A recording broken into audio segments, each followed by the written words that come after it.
Take your honour seat. ഇന്ന് നമ്മുടെ കോടതി നടപടികൾ ശ്രദ്ധിക്കാൻ ഹാജരായിരിക്കുന്ന ബഹുമാനപ്പെട്ട ഹൈക്കോടതി ജഡ്ജ് ശ്രീ വിശ്വംഭരൻ അവരെ ഞാൻ സ്വാഗതം ചെയ്തുകൊള്ളുന്നു.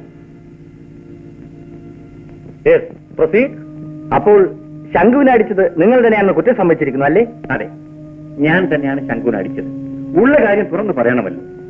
എനിക്കും അത് തന്നെയാണ് വേണ്ടത്. യുവർ ഓണർ, പ്രതി സ്വയം കുറ്റം സമ്മതിച്ച് എന്റെ ജോലി എളുപ്പം തീർത്തിരിക്കുന്നു. വക്കീൽ സാറേ, ശംഖുവിനെ അടിച്ചു എന്ന് ചോദിച്ചു, അടിച്ചു എന്ന് ഞാൻ പറഞ്ഞു.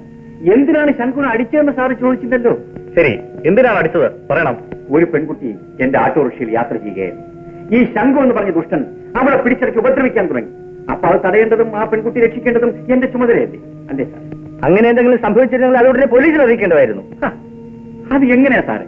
ഇപ്പൊ സാറിന്റെ സഹോദരിയുമായി എങ്ങോട്ടെങ്കിലും യാത്ര പോകുന്നിരിക്കട്ടെ, വഴിയിൽ വെച്ച് ശംഖുവിനെ പോലുള്ള റൗഡി സാറിന്റെ സഹോദരി അപമാനിക്കാൻ ശ്രമിച്ചാൽ സാർ അതിനെ തടയുമോ, അതോ നിയമപരമായി സാവധാനത്തിൽ പോയി പോലീസിനെ അറിയിക്കുമോ?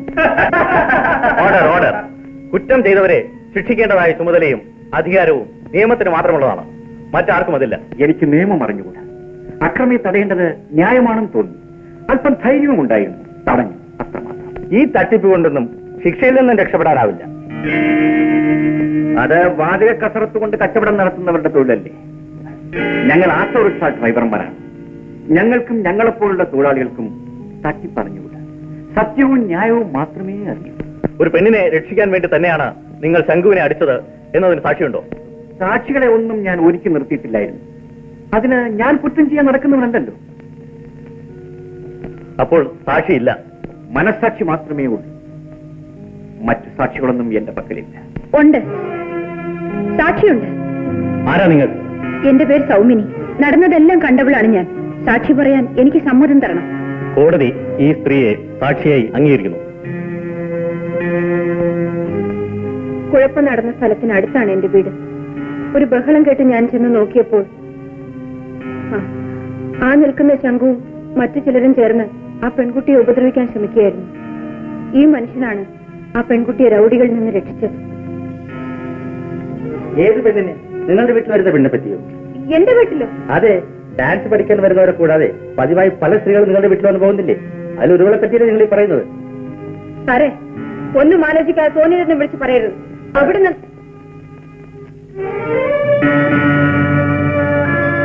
സാറേ, നെറിയും മുറയും ഇല്ലാതെ ആരോടും കയറി എന്തും ചോദിച്ചില്ലേ?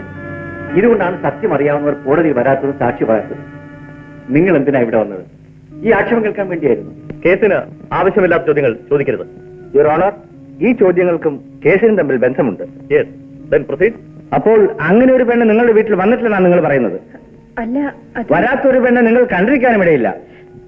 അതിനാൽ അങ്ങനെ ഒരു സംഭവം നടന്നിരിക്കാനും ഇടയില്ല. അതുകൊണ്ട് പ്രതിയുമായി നിങ്ങൾക്ക് ഏതോ ബന്ധമുള്ളതിനാൽ പ്രതി രക്ഷപ്പെടുത്താൻ വേണ്ടി നിങ്ങൾ കള്ളസാക്ഷി പറയാൻ വന്നതായി ഞാൻ തീർത്തു പറയുന്നു. ഞാൻ കള്ളസാക്ഷി പറയാൻ വന്നതല്ല. എന്നെ വിശ്വസിക്കണം. ദയവായി ഞാൻ പറയുന്നത് വിശ്വസിക്കണം. നിങ്ങൾക്ക് പോകാം.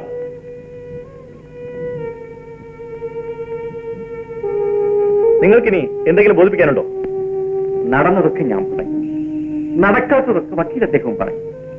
ഇനി നടക്കേണ്ടതൊക്കെ അവിടെ നിന്ന് പറഞ്ഞേച്ചാൽ മതി. വാസു ശംഖുവിനെ അടിച്ചതിന് മതിയായ സാക്ഷികൾ ഉള്ളതിനാലും വാസു തന്നെ അത് സമ്മതിച്ചിരിക്കുന്നതിനാലും ഒരു പെണ്ണിനെ രക്ഷിക്കാൻ വേണ്ടിയാണ് ഈ കുറ്റം ചെയ്തത് എന്നതിന് വേണ്ടതായ സാക്ഷികളെ വാസു ഹാജരാക്കാത്തതിനാലും IPC 323 വകുപ്പ് പ്രകാരം വാസുവിന് 250 രൂപ പിഴയും പിഴ അടച്ചില്ലെങ്കിൽ 2 മാസത്തെ കഠിനാതവും വിധിച്ചിരിക്കുന്നു. പിഴ അടയ്ക്കുന്നുണ്ടോ? ഇല്ല.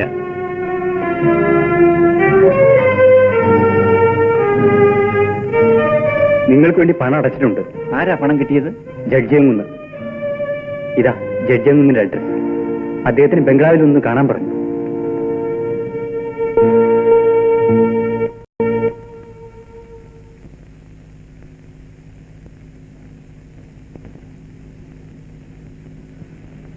നമസ്കാരം സാർ.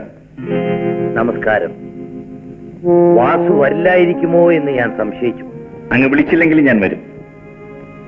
വാസു? എന്റെ കയ്യിൽ പണമില്ലെങ്കിൽ തന്നെ ഞങ്ങളുടെ യൂണിയൻ അത് കൊടുക്കുമായിരുന്നു. പിഴയടയ്ക്കാതെ ഞാൻ ജയിലിൽ പോകാൻ തീരുമാനിച്ചത് കുറ്റം ചെയ്യാത്തത് കൊണ്ടാണ്. ഇപ്പോഴങ്ങ് എനിക്ക് വേണ്ടി പിഴയടച്ചത് ഞാൻ കുറ്റക്കാരനെ സ്ഥാപിക്കാനാണ്, അല്ലേ സർ? അങ്ങനെയല്ല വാസു. നിയമം വാസുവിനെ കുറ്റക്കാരനാണെന്ന് കണ്ടാലും ശിക്ഷിച്ചാലും വാസു നിരപരാധിയാണെന്ന് എനിക്ക് നല്ല പോലെ അറിയാം. അതുകൊണ്ടാണ് ഞാൻ ആ പണം അടച്ചത്. അത്ഭുതമായിരിക്കുന്നല്ലോ സാർ. സത്യവും അസത്യവും തിരിച്ചറിയാൻ അങ്ങക്ക് സാധിക്കുമോ? യഥാർത്ഥ കുറ്റവാളി രക്ഷപ്പെടുത്താൻ വേണ്ടി കേസ് വാദിച്ച് ജയിച്ച് പേരും പ്രസിദ്ധിയും പണവും വാരിക്കൂട്ടിയ ആളല്ലേ അങ്ങ്? വാസു, അഡ്വക്കേറ്റ് വിശ്വംഭരനെ വാസു നല്ലപോലെ മനസ്സിലാക്കിയിട്ടുണ്ടായിരിക്കും. എന്നാൽ ജഡ്ജി വിശ്വംഭരനെ വാസുവിന് അറിയില്ല. അന്ന് വക്കീൽ, ഇന്ന് ന്യായാധിപൻ. പേരിന്റെ മുമ്പിൽ ചേർക്കുന്ന വാക്കല്ലേ മാറിയിട്ടുള്ളൂ, ആണ് മാറിയിട്ടില്ലല്ലോ. രണ്ടും സാറ് തന്നെയല്ലേ? നമ്മൾ സാധാരണ ചവിട്ടിമെതിക്കാറുള്ള ഒരു കരിങ്കലിനെ ഒരു പ്രത്യേക രൂപം കൊടുത്ത് ക്ഷേത്രത്തിനുള്ളിൽ പ്രതിഷ്ഠിച്ചാൽ നമ്മൾ അതിനെ ആരാധിക്കില്ലേ? അതാണ് വക്കീലും ന്യായാധിപനും തമ്മിലുള്ള വ്യത്യാസം. സാർ പറയുന്നത് ഒരു വാദത്തിന് വേണ്ടിയാണെങ്കിൽ ഞാൻ സമ്മതിക്കാം. വക്കീലന്മാരെല്ലാം ന്യായാധിപന്മാരാണെന്ന് സ്വയം കരുതി പ്രവർത്തിച്ചാൽ ഈ നാടിന് എത്ര നന്നായിരുന്നു. നല്ല ആലോചനയാണ്, പക്ഷെ നടപ്പില്ലെന്നേ ഉള്ളൂ. നടത്തി കാണിച്ചുള്ളൂ സാർ മഹാത്മാഗാന്ധി. വക്കീലായിരിക്കുമ്പോൾ അദ്ദേഹത്തിന് ഏറ്റവും വലിയൊരു സ്നേഹിതൻ ഒരു കുറ്റം ചെയ്തിട്ട് അദ്ദേഹത്തിന്റെ അടുത്ത് ചെന്ന് കേസ് വാദിച്ച് രക്ഷപ്പെടുത്തണമെന്ന് അപേക്ഷിച്ചു. മഹാത്മജി അദ്ദേഹത്തിനോട് എന്താണ് സാർ പറഞ്ഞത്? ഞാൻ നിയമം പഠിച്ചത് കുറ്റങ്ങൾ ഇല്ലായ്മ ചെയ്യാനാണ്, അല്ലാതെ കുറ്റം ചെയ്തവരെ പ്രോത്സാഹിപ്പിക്കാനല്ല എന്നല്ലേ സാർ? ഇതുപോലെ എന്തെങ്കിലും സാറിനും സാറിന്റെ സ്നേഹിതനോട് പറയാൻ പാടില്ലായിരുന്നു സാർ? മഹാത്മജി ആവാൻ എല്ലാവർക്കും കഴിയില്ലല്ലോ. ആരും മഹാത്മാക്കളാകണ്ട, മനുഷ്യരെങ്കിലും ആയാൽ മതി. ഒരു കാര്യം കൂടി പറഞ്ഞിട്ട് ഞാൻ പൊയ്ക്കൊള്ളാം. പങ്കജാക്ഷൻ കരുണാകരനെ കൊന്ന കേസിൽ ഞങ്ങൾ അപ്പീൽ പോകാൻ തീരുമാനിച്ചിരിക്കുകയാണ്. കരുണാകരന്റെ സഹോദരിയെ പങ്കജാക്ഷന്റെ ആളുകൾ പിടിച്ചുകൊണ്ടുപോയതിനും ഞങ്ങളൊരു കേസ് ഫയൽ ചെയ്തിട്ടുണ്ട്. അപ്പീൽ കോടതിയിലെങ്കിലും നീതിയും ന്യായവും നടക്കുമെന്നാണ് ഞങ്ങളുടെ വിശ്വാസം.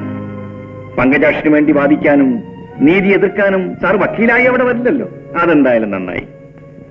ഞാൻ പോകുന്നു സാർ. വാസു,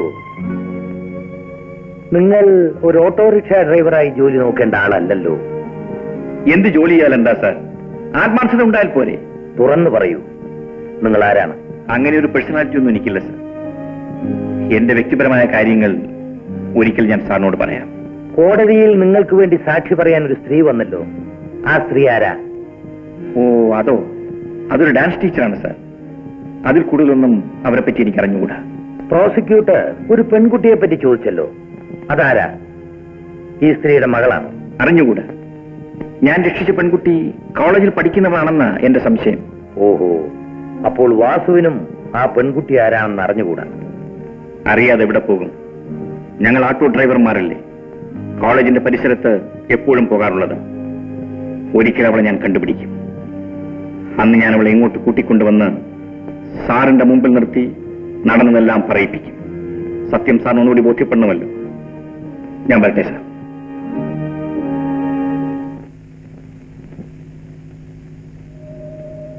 ടീച്ചർ, ഞാനൊരു കാര്യം അറിയാൻ വേണ്ടി വന്നതാണ്.